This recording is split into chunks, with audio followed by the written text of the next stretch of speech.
அனைவருக்கும் வணக்கம். நம்ம இந்த வீடியோவில் என்ன பார்க்க போகிறோம்னா, ஓரெழுத்து ஒரு மொழி அதை பற்றியும் மரபு சொற்கள் பற்றியும் பார்க்க போகிறோம். ஸோ இப்போ பார்த்திங்க அப்படின்னா, நம்ம சிலபஸில் அந்த எலிஜிபிலிட்டி சிலபஸில் யூனிட் 2ல் பார்த்திங்க அப்படின்னா, சொல்லகராதி அதுக்கு கீழே தான் இது வரும். ஓரெழுத்து ஒரு மொழி அப்படிங்கிறது வரும். ஸோ நமக்கு என்ன கேட்பாங்கன்னா, ஓரெழுத்து ஒரு மொழி முதல்ல எத்தனை அப்படின்னு சொல்லி கேட்பாங்க. மொத்தமாக எத்தனை இருக்குது அப்படின்னு சொல்லிட்டு கேட்பாங்க. ஸோ ஓரெழுத்து ஒரு மொழி மொத்தமாக வந்து 42 இருக்குது. சரிங்களா? அந்த 42 இருக்குது. அந்த 42யும் நம்ம ஞாபகம் வச்சுக்கணுமா அப்படின்னா, ஞாபகம் கண்டிப்பாக வச்சுக்கணும். இதிலேருந்து 2-3 வினாக்களுக்கு மேலே கேட்பாங்க.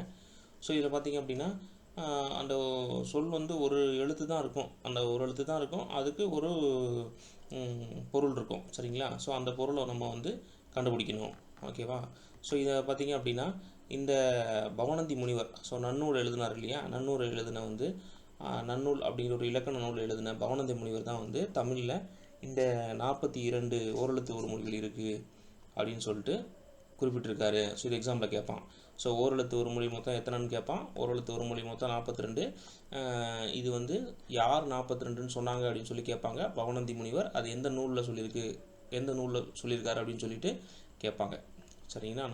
நன்னூல் அப்படிங்கிற ஒரு இலக்கண நூலில் தான் வந்து இந்த பவணந்த முனிவர் வந்து ஓரெழுத்து ஒரு மொழி பற்றி சொல்லியிருக்காரு. ஓரெழுத்து ஒரு மொழி 42 இருக்குது அப்படின்னு சொல்லிட்டு குறிப்பிட்டிருக்கிறாரு. ஓகேங்களா? ஸோ இதில் பார்த்தீங்க அப்படின்னா 2 எழுத்து மட்டும்தான். இதில் ஒரு சிமிலாரிட்டிஸ் இருக்கும் இல்லையா? சிமிலாரிட்டி நான் சிமிலாரிட்டி இருக்கு இல்லையா? ஸோ அதை பேஸ் பண்ணி பார்த்தீங்கன்னா, இந்த நோ து அப்படிங்கிற 2 சொல்லு மட்டும்தான் நெடில் எழுத்தலாக இருக்கும்.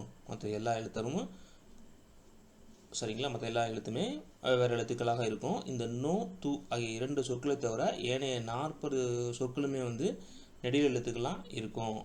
அப்போ இது என்ன அர்த்தம்? இது மட்டும்தான் குறில் எழுத்தாக இருக்குது அப்படின்னு சொல்லிட்டு அர்த்தம். ஓகேங்களா? மொத்தமாக 42 ஓரெழுத்து எழுத்துக்கள், அதாவது ஒரு மொழி சொல்லக்கூடிய தரங்கள் இருக்குதுன்னு சொல்லியிருக்கோம். இதில் 40 + 2 2 எழுத்துக்கள் மட்டும்தான் குறில் எழுத்தாக இருக்கும். மற்ற எல்லா எழுத்துக்களும் நெடில் எழுத்துக்களாக மட்டும்தான் இருக்கும். சரிங்களா? நெடில் எழுத்தாக மட்டும்தான் இருக்கும். ஓகே. ஸோ இப்போ வாங்க உள்ளே போகலாம். இதை பார்ப்போம். அந்த ஓரெழுத்து ஒரு மொழியோட பொருள்கள் என்னென்ன அப்படின்னு சொல்லிட்டு பார்ப்போம். ஸோ இப்போ பாருங்கள், ஃபஸ்ட்டு எடுத்தோன்னா பசு கொடுத்துருக்காங்க. நம்ம வந்து ஆ பசு. சரிங்களா? இது அப்படியே நம்ம சேர்த்து படிச்சுக்க வேண்டியதான்.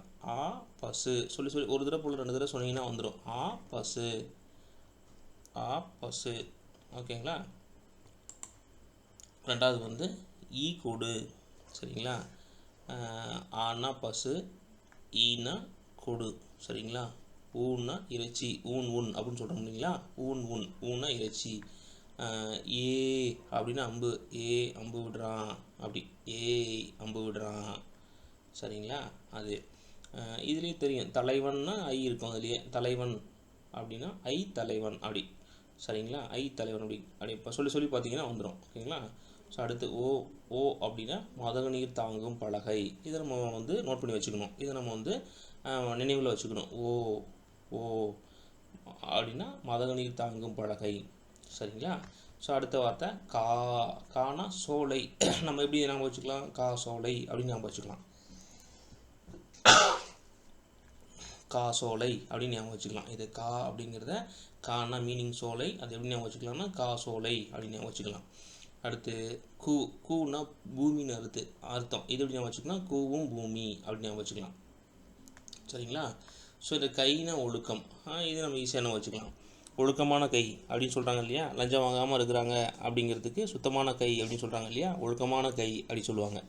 சரிங்களா? கவர்மெண்ட்டில் ஒழுக்கமான கை அப்படின்னு வச்சுக்கலாம். கைனா ஒழுக்கம். சரிங்களா?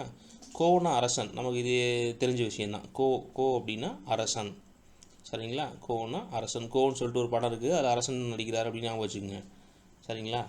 அடுத்து இது சா அப்படின்னா இறந்து போ அப்படின்னு அர்த்தம். நம்ம பொதுவாக சொல்லுவாங்க சாகு அப்படின்னு சொல்கிறோம் இல்லையா? சாகு அப்படின்னு சொல்கிறோம் இல்லையா? அதான் சா அப்படின்னு அந்த வார்த்தை சொன்னாவே அது இறந்து போ அப்படின்னு சொல்லிட்டு அர்த்தம். நம்ம எல்லாமே பேச்சு வழக்கில் சொல்கிற வார்த்தை தான் இது. சாகு, அது செத்து போன்னு சொல்கிறோம் இல்லையா? சாகு அப்படின்னு சொல்லுவாங்க. அது வந்து இறந்து போன்னு அர்த்தம். ஓகேங்களா?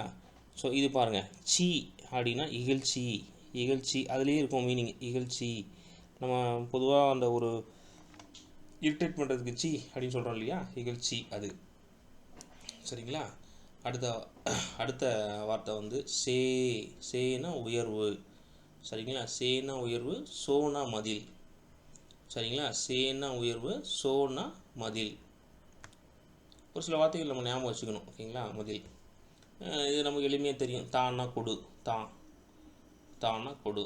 தீனா நெருப்பு, இது தெரிஞ்சது தான். தீயணைப்பு நிலையம் அப்படின்னு சொல்கிறோம் இல்லையா. தீனா நெருப்பு, இது தெரியும். தூணா தூய்மை, இது எளிமை தான். தூணா தூய்மை. தேனா கடவுள், சரிங்களா. தேனா கடவுள். தைனா தைத்தல், தைக்குனா தைன்னு இருக்கும், தைனா தைத்தல். ஓகேங்களா. ஸோ இதுவும் பாருங்கள் எளிமையாக இருக்கும். நானா நாவு, இது நம்ம ஞாபகம் வச்சுக்கலாம். நீனா முன்னிலை ஒருமை, நம்ம யூஸ்வலாக தெரிஞ்ச விஷயம் இது. நேனா அன்பு, சரிங்களா. நேசம் அப்படின்னு ஞாபகம் வச்சுக்கோங்க. நேசம் அன்பு, நேனா நேசம் அன்பு அப்படின்னு ஞாபகம் வச்சுக்கணும். ஓகே. நைனா இழிவு, இது எளிமை. நோ வறுமை, நோ அப்படி இந்த பக்கம் வறுமை, நோ. ஓகேங்களா. பாடல், பாடல் பா. ஸோ பூனா மலர், சரிங்களா.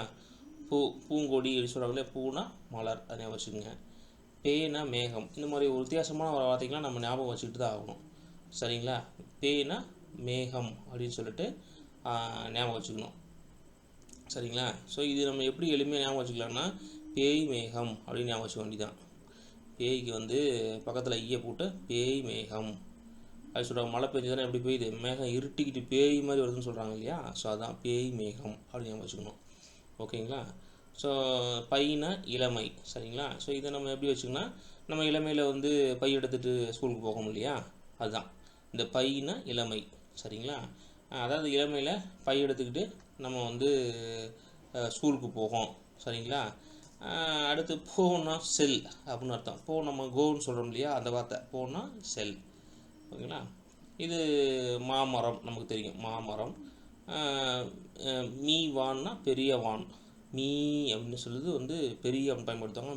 மீனா வான். ஸோ அது. மூணா மூப்பு, சரிங்களா. மூப்பு. மேனா அன்பு, மே மாதம் அன்பு இருக்கும், மே அன்பு, சரிங்களா. மை நமக்கு தெரியும் வழக்கமாக அஞ்சனம், மை வைக்கிறாங்க, அஞ்சனம் வைக்கிறாங்கன்னு சொல்கிறாங்க இல்லையா, அது, சரிங்களா. ஸோ இது நெக்ஸ்ட் ஒன்று வந்து மோ அப்படின்னா மோத்தல், நம்ம இதுக்கு தெரியும் தண்ணி மொழு அப்படின்னு சொல்கிறாங்க இல்லையா. ஸோ அதுதான் அது. மோனா மோத்தல். யானா அகலம், அகலையா அப்படி, அகலம் யா அப்படின்னு ஞாபகம் வச்சுக்கணும், சரிங்களா.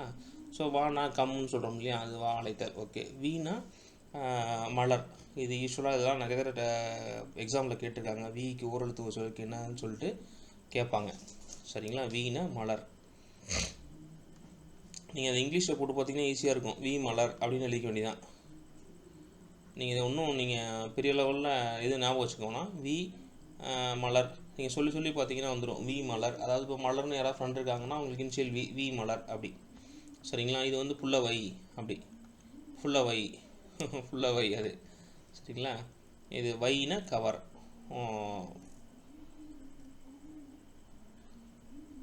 வைனா இந்த வைனா புல், இந்த ஸோ வவ் அப்படின்னா கவர்னு அர்த்தம், சரிங்களா. வவ்னா கவர்னு அர்த்தம். ஓகேங்களா. ஸோ நெக்ஸ்ட்டு ஒன்று பார்த்தீங்க அப்படின்னா, இந்த நோ, சரிங்களா. நம்ம ஏற்கனவே சொல்லிட்டோம் நெடில் எழுத்துக்கு வர, அதாவது நெடில் எழுத்துக்கு வர நோ வறுமை, வறுமை நோ அப்படின்னு சொன்னேன், சரிங்களா. வறுமை நோ அப்படின்னு சொன்னேன், சரிங்களா. ஸோ இப்போ வந்து நம்ம 40 பார்த்துட்டோம். 41 42 வந்து இந்த நோக்கு வந்து நோய் அப்படின்னா, இது என்ன நோக்கு நோய்னா நொடிஞ்சிட்டான் அப்படின்னு சொல்லுவாங்க இல்லையா. ஸோ நோய் வந்து நொடிஞ்சிட்டான், அந்த நோக்கு நோய், சரிங்களா. இது வந்து தூணா ஒன்றுன்னு அர்த்தம், சரிங்களா. உன் அப்படின்னு சொல்லலாம் அர்த்தம். இது ஒன்றும் இல்லை, இவ்வளோ தான். இதுதான் வந்து இந்த 42 ஓரெழுத்து ஒரு மொழி. ஒரு தடவை போல் 2 தடவை நீங்கள் சொல்லி பார்த்தீங்க அப்படின்னா இது எளிமையாக உங்களுக்கு ஞாபகம் வச்சுக்கலாம். இதிலிருந்து கன்ஃபார்மாக ஒரு 2லேருந்து 3 வினாக்கள் நம்ம எதிர்பார்க்கலாம், ஓகேங்களா. ஸோ அந்த வீடியோ பிடிச்சிருந்தால் லைக் பண்ணுங்கள், உங்கள் நண்பர்களுக்கு ஷேர் பண்ணுங்கள், எங்கள் சேனலை சப்ஸ்கிரைப் பண்ணுங்கள். தேங்க்யூ.